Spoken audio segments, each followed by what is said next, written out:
I don't know if you can, but can you get an owner for ONS? That's ONS Junior Market. The address is 1934 East Anaheim. All the windows are busted out, and it's like a free-for-all here, and the owner should be come down here to see if he can secure his business if he wants to.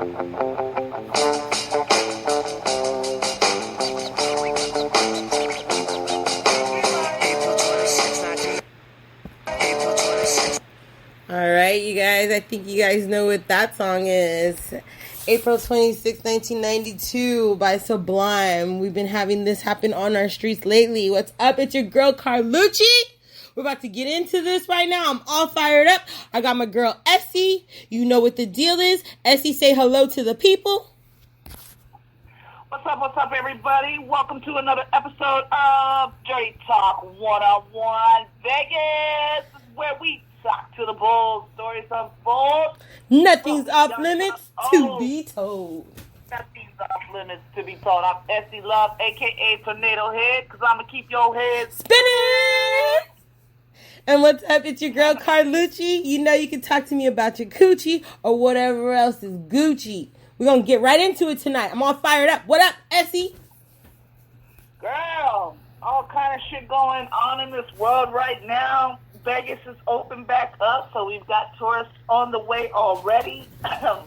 Yes, the casinos have opened up. It does not appear that people are giving their 6 feet social distancing, though. But, hey, as long as everybody's winning money, who gives a fuck? Come win some money in Vegas. Woo-hoo. Oh, God. I guess people are going for that, so I'll give it a little clap from the audience. I don't know. I'm not with it, though. I'm not with it. Yeah, I feel like it's too soon. People are putting profits over lives. I'm not with it. It's already been a spike in certain places since they opened up. There's a lot of misinformation going on around there. So, I mean, let's get into it. Let's get into the opening up. What do you guys got going on in Vegas? Well, I'm going to first start with, you guys all know it's voting time. Everybody's turning their ballots in. This is very important, as you know, with what's going on in the world today. There's so many laws that are changing, and just as we speak, every day it seems like another law is changing. So it's very important that we get our votes in. One reason being is there's this act called You Know Me. And this has been established by women who have came forward into the limelight to say, I've had an abortion, and I would be terrified if I didn't or couldn't have that decision if it was made for me based on where I live. And I feel the same way. Like, nobody should have the right to tell you what you can do with your own body. I feel like that individual themselves should be able to, you know, as a teenager or however young the girl may be, she should be able to decide. And they're trying to pass this law despite if it's rape involved or incest involved. Like, I mean, just all the way to the fullest, no abortion. You know, some of these states like Oklahoma and some of these other ones that are around that area. And I'm just so disgusted with it. So hashtag You Know Me, because I've had an abortion. And I'm going to speak up right now for all those who can or want to. You know, it made the difference for me. It made it so that I was able to continue on with my life, living it as a young woman without having to worry financially. Will I be able to bring this person into the world and be stable with it? Yes, there's many other options, but that comes with all kinds of complications that you don't know that a person can handle with their own body. So hashtag You Know Me. I'm speaking up for all the ladies out there. Carlucci, you have anything to add to that? I mean, I think I've kind of touched on this subject before. I know people like to politicize it, but at the end of the day, it's not about politics. It's about a woman's right to her own body and her own choices. It's a woman's right to choose. It's not your body. You can't make us.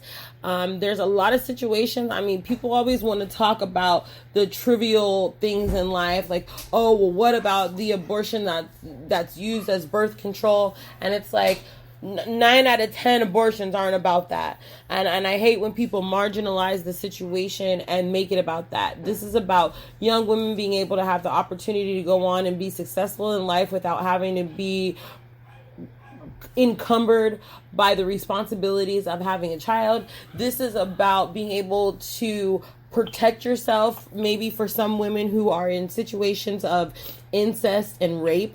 I mean, how horrible is it that you had to go through something like incest or rape in the first place, then let alone to come up pregnant and have to keep your uncle's child or something crazy like that.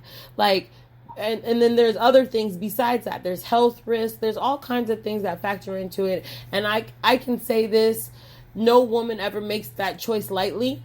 And it's that woman's choice to make alone. So I'm standing with all my ladies out there that believe that it's their right to choose. I believe it's your right to choose. Your body is sacred, and nobody can tell you what to do with your life besides you. So make sure, ladies, that you guys keep on, keeping out in the streets if that's what we have to do too. Like, we can just, I know nobody wants me to say it, but we can burn this bitch down. We don't need no water. Let the motherfucker burn if that's what they want to do. Right. Don't touch my rights. Don't right. touch my body. It's not your choice. It's not your life. That's where I stand. That's right. And the flip side of it is, with all the pedophile rings going on in this world right now, people getting caught up with that. Even in Milwaukee, we got this teenager facing life in prison now. Now, what does it say if her attacker had got her pregnant and in her state she can't get an abortion? Now, here we go. She just has to carry this child now? It's ridiculous. So, to continue with that story, there's a teen in Milwaukee, Crystal Kaiser. She's one of the dozen underage victims who was sexually assaulted by this attacker named Bolak. He was released the next day without bail after they took him to trial. They found all the evidence in his house, pedophilia, and the videos of him, messing with underage girls up to 12 years old, right? They find all this in his house. Goes to court. Judge does not next day. Boom. He's back out on the street. Boom. He gets a hold of Crystal Kaiser again somehow, some way. I don't know what he used to, get her in. But, he could tell her, like, you do anything, I'll freaking kill you. You ain't going to do shit, basically. Drugs her up, tries to sexually abuse her again. She takes the gun that one of his friends had gave to her, shoots the man in the head 2 times, and burns him in his body. Get this. The judge now wants to fucking convict her. Same judge that let this motherfucker go wants to convict her for life in prison for first-degree murder. Are you serious? It was premeditated. Now, my thing is, where are these motherfucking attorneys? Here we go, Milwaukee. We need you to vote, because who the fuck is in the office letting this shit go? Who are the attorneys that are not pleading insanity for her case at least? Like, how the fuck does she even get the first degree murder? Like, if anything, she should be traumatized and need plead insanity and go to some kind of ward or something. Like, what the fuck is she just getting first degree murder for? Wow. This shit makes no sense. She's just hella backwards right now. I mean, so, I'm a little upset right now with the way some of the things going on in the world. This is just one of them right now. Right. It's just, I hadn't heard about that one, but I don't know if you heard that just this last Wednesday that there was a massive online pedophile ring that was busted by the cops. It was an internet pedophile ring with up to 70,000 members, and it was thought to be the world's largest. And it was recently uncovered by the police on Wednesday. And basically, the European police agency, Europol, which that's like their FBI over there, Europe's FBI is Europol, said in a statement and about Operation Rescue that he had identified 670 suspects and that 230 abused children in 30 different countries had been taken to safety. So first, can we get a little clap for that? Can we get a little clap for that, for the children being saved?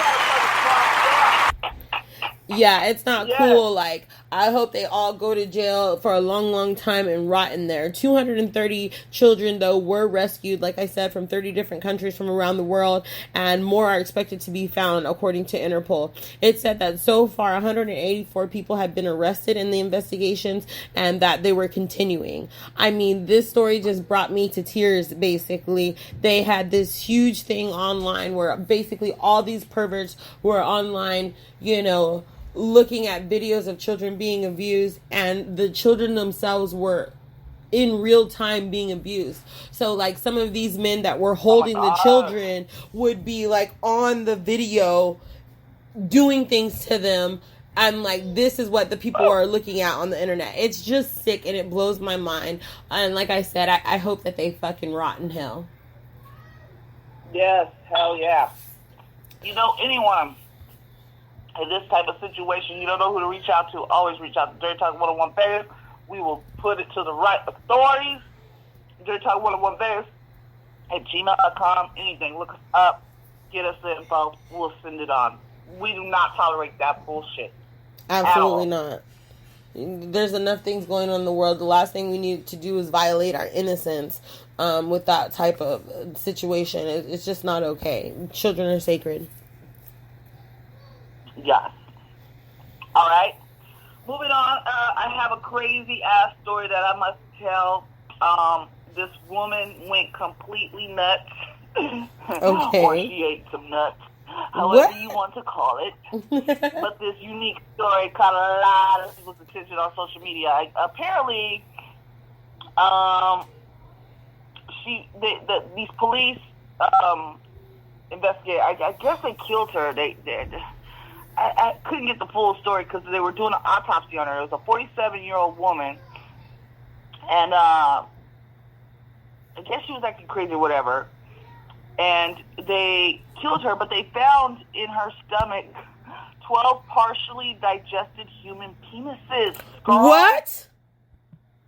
Yes. They found penises in her stomach. And that brings a whole new meaning to a bag of dicks. Yes, girl. A whole new meaning. 47-year-old Loretta Monroe was tased repeatedly before being shot 17 times by DVD officers during a controversial intervention on Saturday. She was very aggressive. They said she looked like she was possessed by a demon. They even thought at one point she had rabies. And so they shot her, but then they, of course, after doing the autopsy, they had found all of these, pieces of penises, and they were like, there's at least 12 chewed off penises in her stomach. Oh, my God. Like, they were saying, like, over a certain time, she's probably at least had over 100 penises that she had ate. So they're calling her, like, the real, cannibal, like, of dicks. Like, this woman had it made. Talk about go eat a dick. Go eat a dick. She was like, I sure will, and I will take it with me, motherfucker. So I'm, like, wondering, like, did they get calls from motherfuckers that was like, I woke up and my dick was gone? I was like, what the fuck? Detachable penis starts playing in the background. Did they end up in the hospital? Like, what the fuck? I don't know. If you've had your dick eaten off by this woman, can you please give us a call? No dick. What? I said, if you've had your dick eaten off by this woman, can you please give us a call so we can discuss? Oh my God, can we find out what the fuck really happened? Because that just is odd. I don't know if she killed him first or what. It just seems crazy. Like, it didn't have the whole story. I was kind of like, man, like, well, where's the rest of the story? But, girl, yes. So men out there, y'all need to be careful because these bitches out here ain't playing no more. 47-year-old Monroe showed them how to do it. She ate some fucking dick off, took it off. Oh, girl. I guess. Oh, no. That's what you gotta do. Oh, no. Things are opening back up, so you guys better make sure you're practicing that social distancing. Stay away from people that might eat off your dick, I guess. You still believe in that social distancing stuff? Here's my thing. I'm in Vegas, y'all. Vegas is 100 and motherfucking 5-10 degrees out here. It's hot as fuck, and like, I guess we did have some more cases, but I just feel like it's so hot out here. It's like, is it really? Are people really still catching this shit? Because it's so hot. Like, didn't they say it couldn't even last in a temperature over a certain amount of temperature? Like 80-something degrees, 90 degrees, like at least 89 degrees, something? I believe they said it was like 88 degrees is when the virus becomes vulnerable. But it's, that's only in terms of like the contact or whatever. Like if somebody has it and then they sneeze on you, from my understanding is you get it. So, I mean, I guess everybody's talking about that anyways. We were kind of talking about it before, about the open up and this and that. And, like, obviously the city that was hit hardest by the coronavirus here in the United States was New York. And on Mondays, 100 days after the first coronavirus was confirmed there, the city decided to slowly start opening back up. And they had weeks of protests. They had a couple of places hit there, so that affected them reopening. But all in all, together, between 200,000 and 400,000 workers returned to work throughout the city's 5 boroughs last week. And so that's kind of a big deal. That's a lot of people moving around. He's going to have some significant developments happening over the next couple weeks. They're going to 14 states and Puerto Rico have seen their highest ever 7-day average for new COVID cases.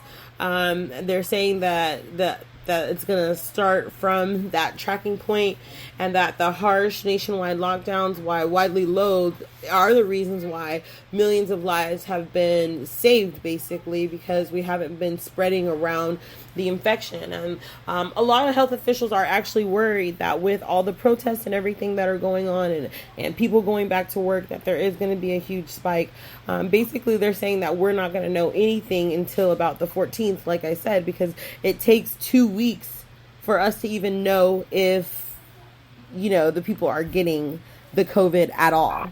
So it's just, so I don't know. I guess it's wait and see. So yeah, right now I'm still practicing social distancing. I'm like, you guys go do it first, then I'll do it. Hell yeah. I'm just watching from a distance, like, okay, let's see how this goes down, and then, you know, hey, I'll proceed from there. Right? I mean, as if there's not enough to worry about right now in the world. You know, did you hear that there was a storm that just made landfall in Louisiana on Sunday and is flooding it down there? So they're having to deal with COVID plus floods plus protests. It's a lot right now. Hurricanes, all of the above. Yes, I know, bro. Shouts out to Louisiana. Shouts out to the big LA. We feel for you, Louisiana. Hell yeah. All right. Well, today we have a very important guest we want to speak to. B More out of Baltimore. B More. Are you going to be able to reach out to Baltimore right quick? I think he is waiting on our call as we speak, so we can find out from a black man's perspective. All right. What's really going down? What's going down? Let's hit him up right now. Let's see what happens. All right. I'm excited.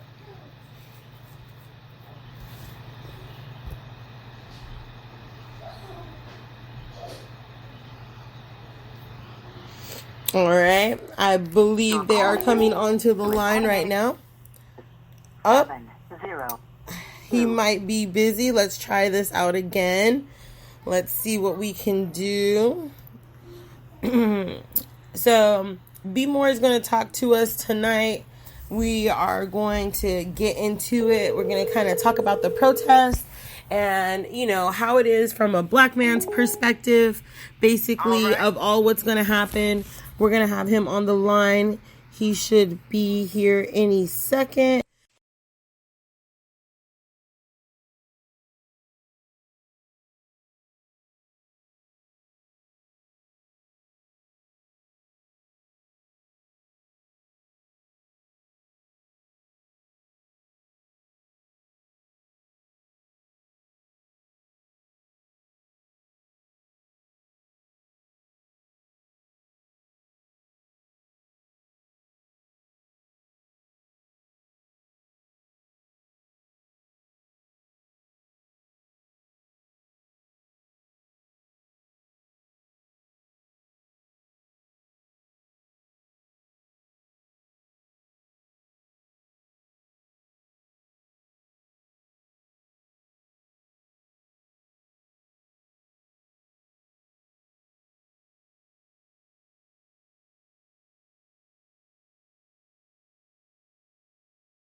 There was a riot on the streets, tell me where were you? You were sitting home watching your TV while I was parked in some beating in some anarchy. First spot we hit it was my liquor store. I finally got out